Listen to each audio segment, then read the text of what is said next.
Yes. Okay, we hear you. Wish my chair was a bit higher.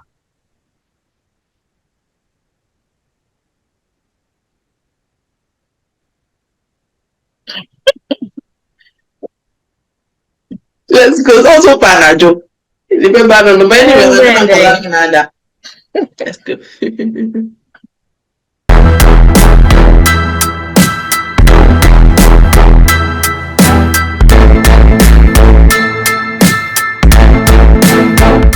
Hello, happy people. Welcome once again to my channel. Today I have with me a beautiful lady, a sister and a friend, and we'll be discussing motherhood and its challenges. We might not finish this in one sitting, so hopefully we'll continue another time. Welcome, Esther, to my channel. How are you today? Thank you, Priscilla. Thank you for having me on your channel. I'm doing well. What about you? Also well, by God's grace. Thank you. Great. Right. So I know you. We are friends, though we don't touch base every day. I know, yeah. And we went to the same polytechnic, and we share the same birthday. But I'm not sure my viewers know much about you. So if you could please tell us a bit about yourself. Okay, thank you. So as Wesley said, my name is Esther Obeng Darko. I'm a Ghanaian born in Ghana and currently living in Ghana. And I have a daughter who is 7 years. I'm married to Mr. David Darko. And I'm a professional counselor, and I'm also a governance practitioner as my career line. Okay. Yes. So basically, let's say a bit about myself. Okay. And then I know you are also an author. Yes, I've written a book. Okay. I've written a book. Okay. So we'll make time to talk about your book some other time. Thank you. Sure. Okay. And if you said you're a professional governor or governor, what exactly? Professional counselor, and by career-wise, I'm a governance practitioner. A governance practitioner. Yes, corporate so governance. What do you actually do? What does it entail? We provide corporate governance advisory services to our clients, and then we also act as corporate secretaries to clients. Oh, okay. So when it comes to compliance of the law and enforcing corporate governance practices, we provide the advisory services. Right. You seem and sound to be a very busy person. A mom, a wife, an author, a counselor, a professional counselor, and a corporate executive.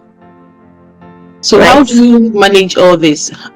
I mean, with looking at your career, your role as a mom, your role as a wife, and then let's center on motherhood.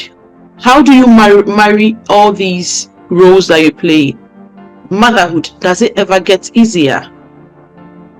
Well, like you already said, there's a lot to be done, but then when you center it on motherhood, which is the most important thing at the end of the day, all that you're doing out there, your career-wise, and then your profession, and it all centers on your children.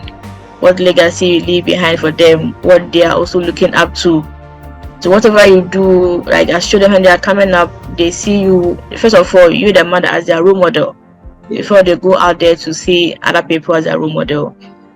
So motherhood, like you already said, is not an easy journey, but it's a journey that we all welcome. And then as every woman prays to embark on that journey.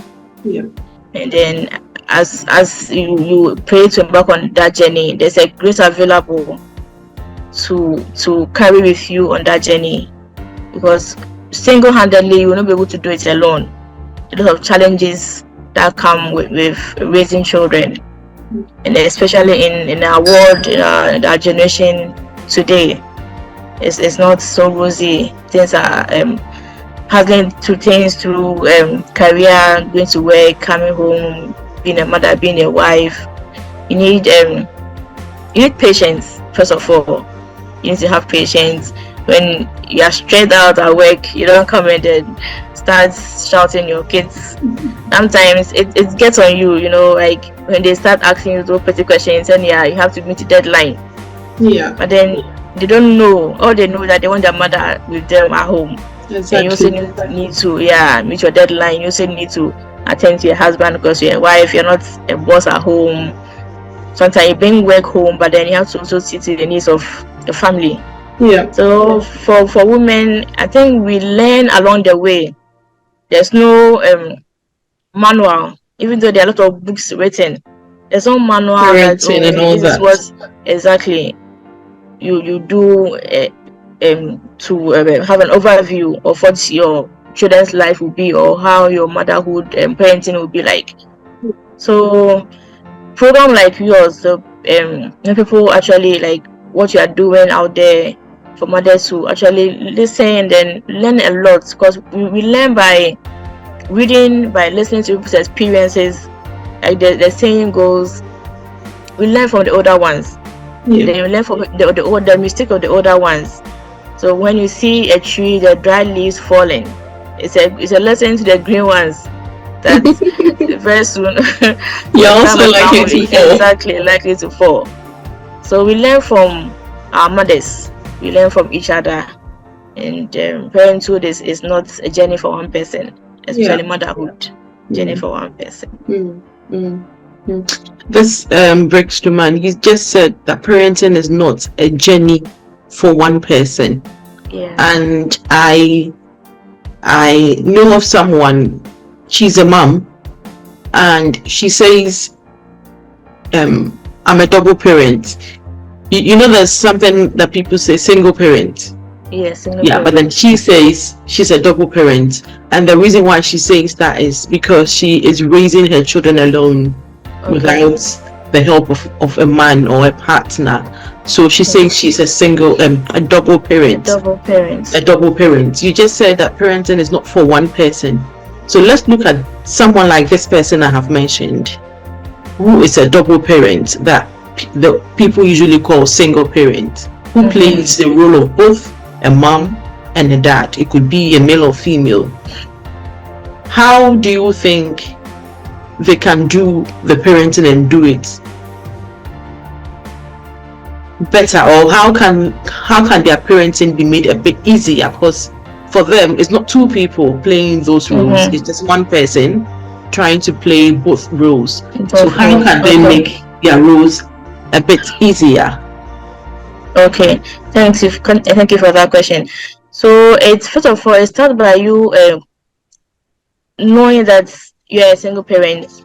No, we have the denial. Okay, so I have the finances, I have the strength, I can do it by myself. And you have those who say, okay, there's no man in my life, my children need a father. You need a father in their life. So for the children to appreciate that, okay, we don't have a father based on one or two reasons, but my mom is doing her best to play both roles. But don't let your children see from one angle that though we don't have a father figure in our life, our mother is enough. Obviously there will be a vacuum, because the role of a man, no matter how well a woman plays it, cannot be the same. In the same way, no matter how well a man plays the role of a woman, cannot be the same. Right. So if you happen to be a single parent, you have to first of all accept that due to one or two circumstances beyond your control, you happen to be just a single parent to your children. But then you have to also let them to appreciate that you are a single mother, but then you wish they would have had a father figure in their life. But that notwithstanding, you are doing your best to let them appreciate that a woman can also, when it comes to a man's role, support, but she can't take the role of a man in the life of the children. She can't. So if you come from a larger family and you have your brothers, so you expose your children to their uncles. So they also support, play that role of the father figure that they don't seem to have. So as they are growing up, they'll realize that the two roles are important. Because if you try to mature it all up as a single woman, that okay, so that there's a saying out there that oh, single mothers can do, so you also want to do. But no matter what, the children will grow up having that kind of deficiency in their life that you might not actually pinpoint that this is the cause of it. But then in their upbringing, and then how they react to certain situations, how they react to people in their lives, even when it comes to marriage, and they grow up and they marry. If the woman, when a girl child doesn't have the fatherly love, when they go to a certain stage in life, any man who show that kind of love to them, they easily cling to the person. True. That person might not be the one for her, but that's the first person who actually showed that manly love to her. So if you have male family members around, you expose your children to them for them to also help support or play that role of a father. Like I said earlier, parenting is not one person's job. So even the teachers at school also play a role in parenting. They may not be the biological parents of your children, but they play a role.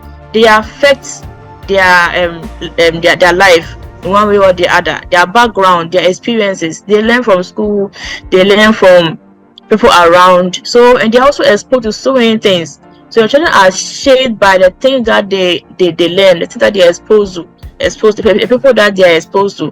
For example, your children are even learning more outside and more that they are learning from the house. You might think that oh, we are teaching your children so much, but they may be learning so many things out there compared to what you are also teaching them. So it's very important to let the child or the children appreciate that you need to have that kind of it's necessary that they get the support from the other from both gender. Yes. Yeah. So you don't rid the children of the concept of having either a mom or a dad. If the person is absent, you try to somehow fill that vacuum with relatives, as you said, either uncles or aunties, and let them see the concept that it is necessary and needed. Thank you. Yes, exactly. Thank you.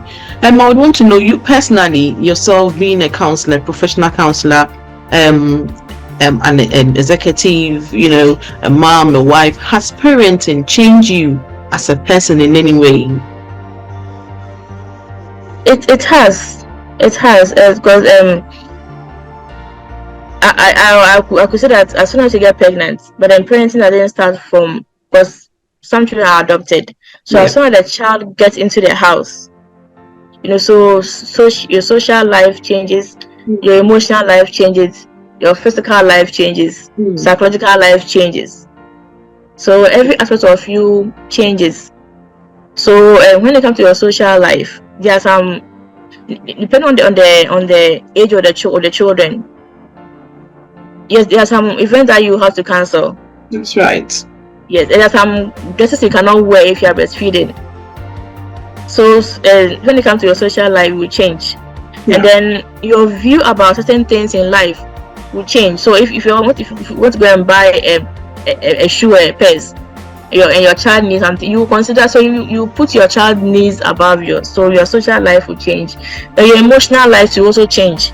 Now first you used to think about yourself, now you have children, so the thought of your children will cloud your emotions, and then their emotions also affect you, their happiness affects you, their joy also affects you, so your emotions are affected.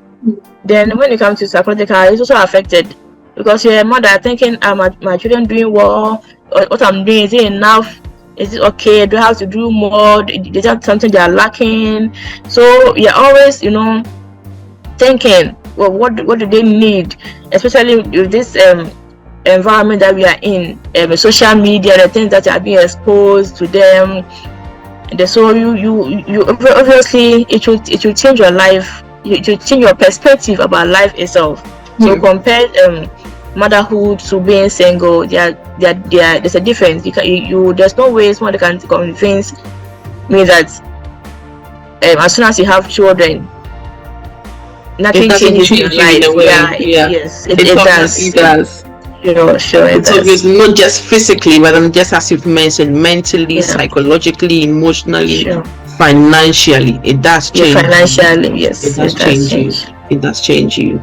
Yeah. Do you ever, as a mom, do you ever have the fear, or do you ever anticipate, are you ever anxious of the fact that your children might not turn out well?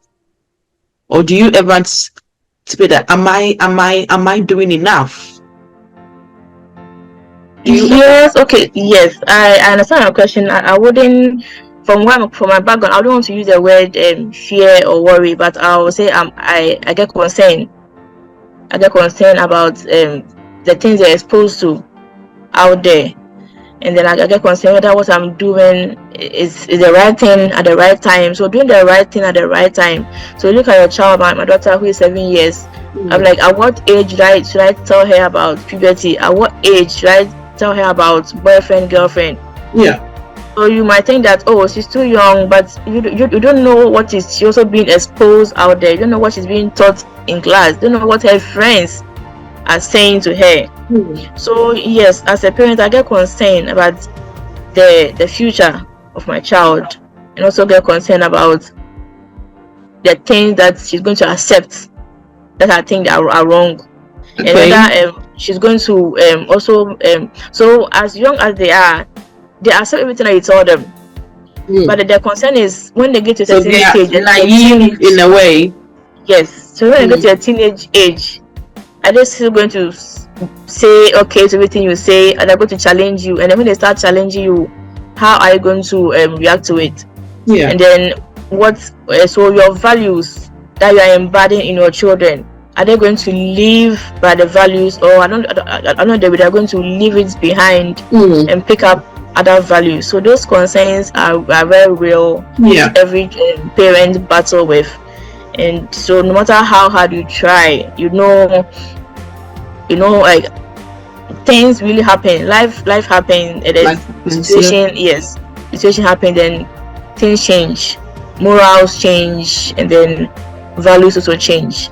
But it's our prayer that whatever we are embedding in our children, the values that we are embedding in them, they grow and then they live with it, they run along with it. Amen. So how would you define a good mom from your perspective? Who is a good mom? A good mom is relative. I'm saying so because it depends on where you're coming from. Yeah. Your culture, your religion, and then the country in which you are in, even the family background. So for a family, one family will say, okay, if every child or in our house is able to grow up to become let's say medical persons, we have done our job. So being a good mom is relative, but then I'm sure every mom's dream is to see their children do well in life, to see their children excelling in life. And then that might not also qualify to be a good mom, because they could excel in one part and also fail in the other part. It's our prayer and our wish that for as moms, that our children will excel in every aspect of their life. Because yes, when it comes to their career, when it comes to their social life, because most of the children they are very poor when it comes to social life.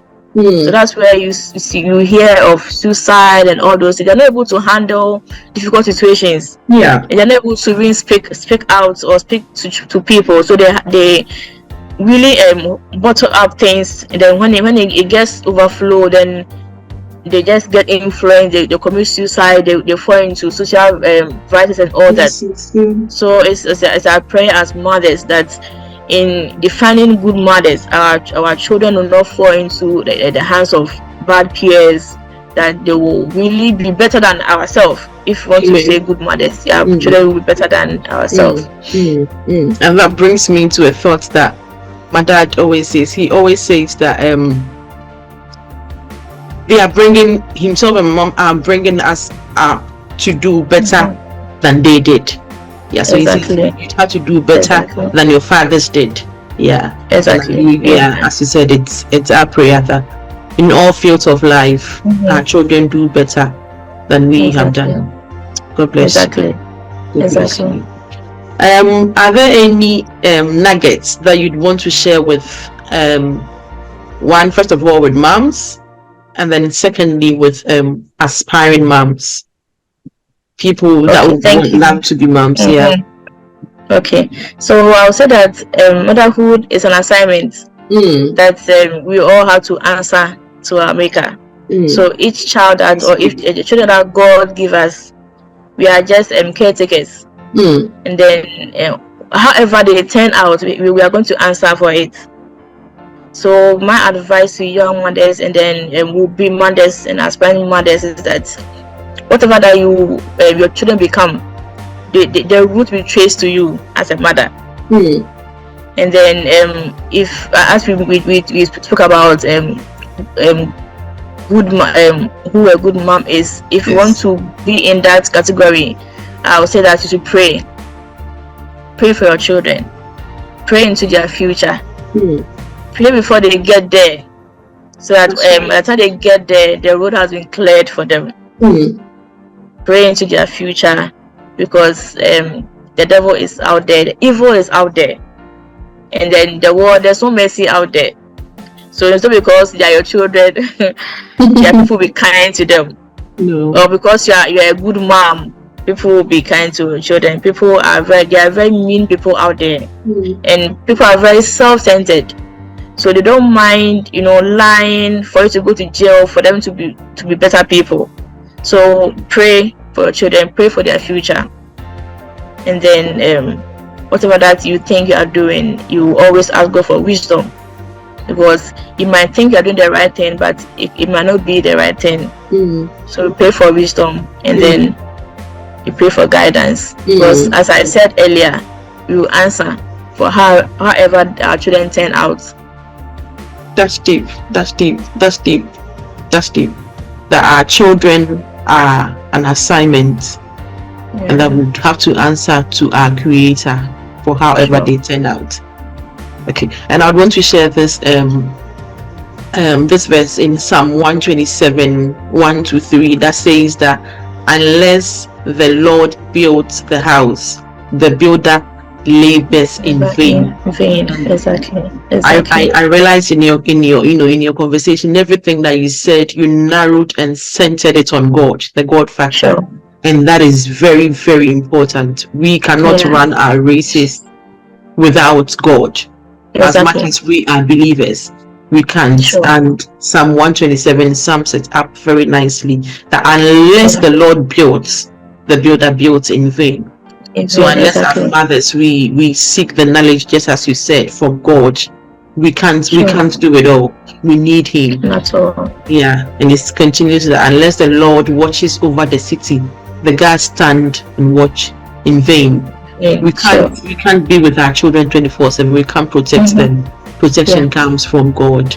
And it says, in vain you rise early and stay up late. Just as we do as moms, and even that, we rise up very early, do the house chores, attend to the children, do the school runs and all that, come back home very late. But even Bible says that in all that, if God is not on our side, we are just toiling for food to eat. But He grants sleep to those He loves. And then the thing says, children are a heritage from the Lord, offspring a reward from Him. Thank you so much for joining me today. Thank you, Eden Project, for having me. You are most welcome. And I hope that next time when we call on you, you will answer and join us again, because we didn't finish our talk. It's going to be some series on motherhood and its challenges. So we'll call on you again one more time, and also seek to delve into your book another time also. God bless you so much. Thank you, Prissy. Thank you so much. You have a lovely night, and speak to you later. You too. Bye. Bye.